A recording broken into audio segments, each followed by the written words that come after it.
boy, I'm Z here. Do it to life for life. Do it to you. Do it 2021. The whole year mental breast cancer awareness and personal growth. You know what the day is. The day is Wednesday. That's when we seek on Wednesdays. The S of the Ask method out of Matthew chapter 7. Ask it is given. Seeking you shall find. Knock and the door shall be open. So today, it's a pretty good day, you know. But I'm still not getting down to the nitty gritty on my conversions. I have been asking for more favor. I have been asking for uh, the tither's edge. That's what my pastor's going over today. That's what I listen to today. I'm going to listen to that for the whole month of April. That's all I'm going to listen to kind of get that down into my spirit. It's the tither's edge, and it's talking about me being a tither. I have some supernatural, some super to go with my natural. See, everybody can work the laws of the kingdom, work the laws of the earth. It's going to work for anybody. But we have a little extra oomph. It's almost like having some extra fertilizer with my plants, with my soil. Everybody know the principles, but us as believers should have some extra, some ESP.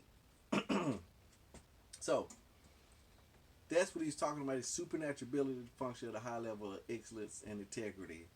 People use their favor, people use their money, time, and resources on your behalf. And I think it's 2 or 3 more. Hadn't got to those yet. But I woke up this morning, middle of the night, asking for that favor, seeking out. I went out with the day with the intention, with a certain intention, that I was going to relax into some things, right? I had a couple of clients I had to meet today, and so I kind of went along with those. But he was talking about Abraham and how he got out of certain situations that he shouldn't have got out of. One, he went and took on 5 kings and armies and defeated them all to get his cousin Lot back, right? I'm looking through that, but they say, how could he defeat those without some supernatural help? Because he was just a farmer. He was just a businessman. His hired hands was just servants. How they gonna go and take on 5 armies, people that's been trained? And it's not just one army. It was like 3, 4, 5 armies and kings and stuff like that. He went and took on and won and brought back the spoils and everything. And then also he went to another realm where he had a real pretty wife. And man, you know what? I sometimes can understand what he means, because he had a real pretty wife. And then the king, he went in this area, and the Pharaoh wanted his wife. Everybody saw how pretty she was. And here he is. He's scared. He said, shoot, I better not say nothing, man, because they say they my wife. I said, that's my wife. They said, well, shoot, we got to kill this guy in order to get her. But he said, hey, that's my sister. So Pharaoh gave him a whole bunch of stuff, but then the Lord dealt with him. Said, look, man, that's that man's wife. He said, man, why you lied to me, man? Get out of here. He said, but Pharaoh could have killed him, right? He said, but all the stuff that he had given to him, he let him take that with him. He just wanted him out of there. He said there's several other. So I've been thinking about some times going back that I've gotten out of some sticky situations. And I know there's some super with my natural. I know some super with your natural.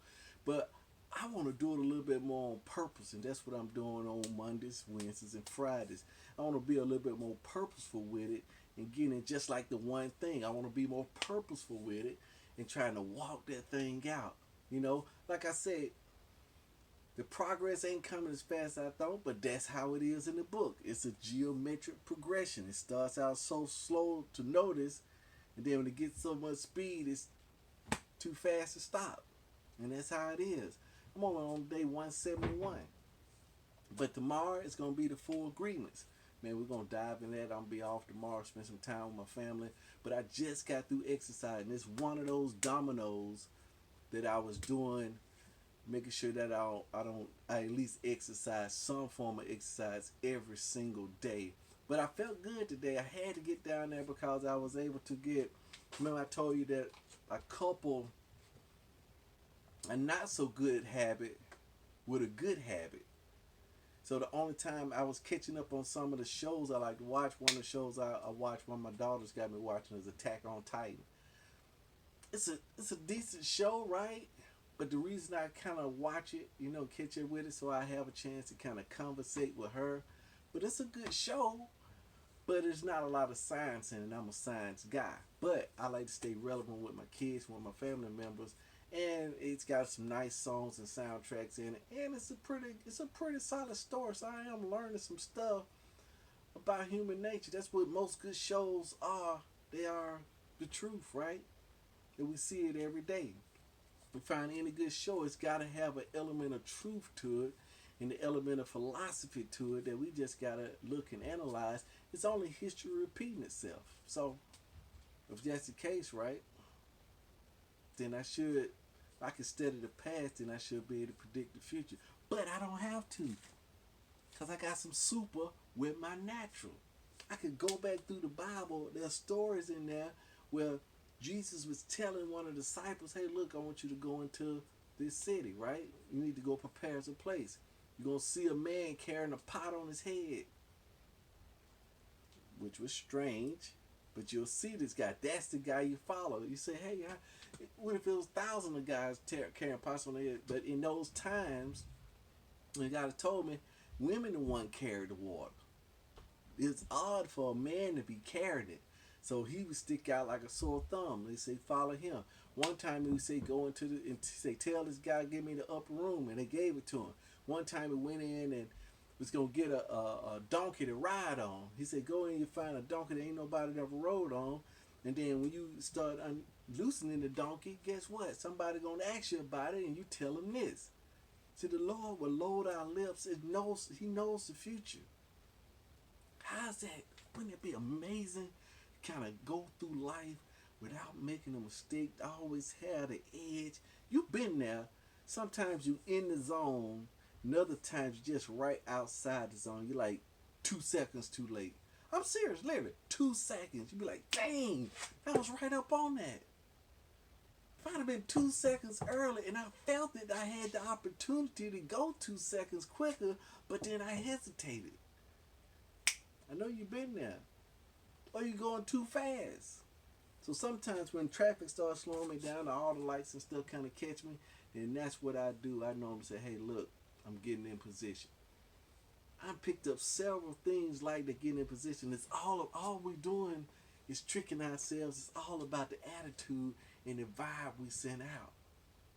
That's all it is. It's that vibe that we send out. If we can get that attitude right, loving, I love you, I love everyone and everyone loves me. I pray for everyone and everyone prays for me. If I can get that vibe out and walking in that vibe, then it kind of eases me into the groove.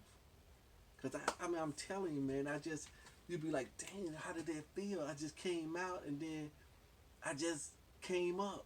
I just came out and came up. How did I take advantage of that? Just being in the groove. So I'm going to get back into this word before I go to sleep. But I'm going to tell you something. See, like the more I get into this word, the more I get into it, it seems like the more opposition I have. I was listening to my boy Creflo Dollar. He was talking this morning about the laws of reviving sin. He says nothing wrong with the laws. The laws are perfect, but it's our way of trying to fulfill the laws. See, fulfilling the law with effort, it makes it feeds the flesh some kind of way, right? Because we all know, you tell people don't do stuff, it makes them want to do it. But when they can do a lot of stuff, then they don't really want to do it, because the flesh ain't. But you tell people could just be sitting there and relaxing. You say, okay, don't eat that, stay away from that. Don't walk out there. And they just gotta get up to that boundary and push that boundary. But he was saying that the better way was in the New Testament with the Holy Spirit living inside of us. It gives us a new nature. It makes us. It changes the taste of it. If that makes any sense. Now, some things my taste ain't changed. It has changed a little bit. because I put some rules in place to kind of shrink it down so it don't take as much of my time. Like watching YouTube videos, it don't take as much of my time because I just crunch it down to a certain area. Now that area, I hadn't been able to shake that area. That area is still locked. But hopefully, doing my Stephen Covey, which is my the 4 quadrants. The more I work on quadrant 2, quadrant 1 will get smaller.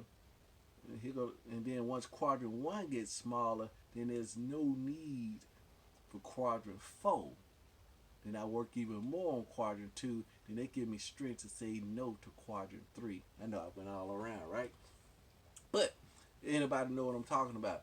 Quadrant 1 is 4 quadrants, like a little square. 1, 2, 3, 4. Quadrant 1 is important and urgent. The ringing phone, the house on fire. You gotta take it. You gotta act on that. Quadrant 2 is important but not urgent. That's what I just did. Exercise. Exercise is important. Meal prepping is important, but it's not urgent. Number 3, urgent but not important. That means that, hey, look, there's somebody else want me to do something. Man, I gotta get to work. Man, you gotta get done this. Man, you gotta give me this. Yeah, but it ain't important. I mean, it's important. It's important to them, but it's not important to me and my roles and goals. But if I don't have any roles and goals written out, then how can I judge whether what they're doing is important or not, right? Then quadrant 4, totally worthless quadrant is what he said. It's unimportant and it's not urgent. And what that means is that it's like sitting around talking junk to folks about football or just goofing off or just sitting around, like I said, watching YouTube or snacking on the couch, looking at commercials or anything like that. It's just totally worthless quadrant. You're just trying to zone out. That's because you don't have any kind of plan or anything like that. But those are 4 quadrants. That's from my boy Stephen Covey. So I hope y'all Google that, download that. Big G, little G. We're going to come back around to that as well, too. Up, here come my cat coming over here. Let me get y'all get a look at this cat. Let me let you see what this cat looks like. Let's see that. Where? There you go, right there. Hold on, let me. See that? That's a little cat right there. So you can see my garage. I'm gonna do something. That's Fluffy. I got another one too. All right, peace out.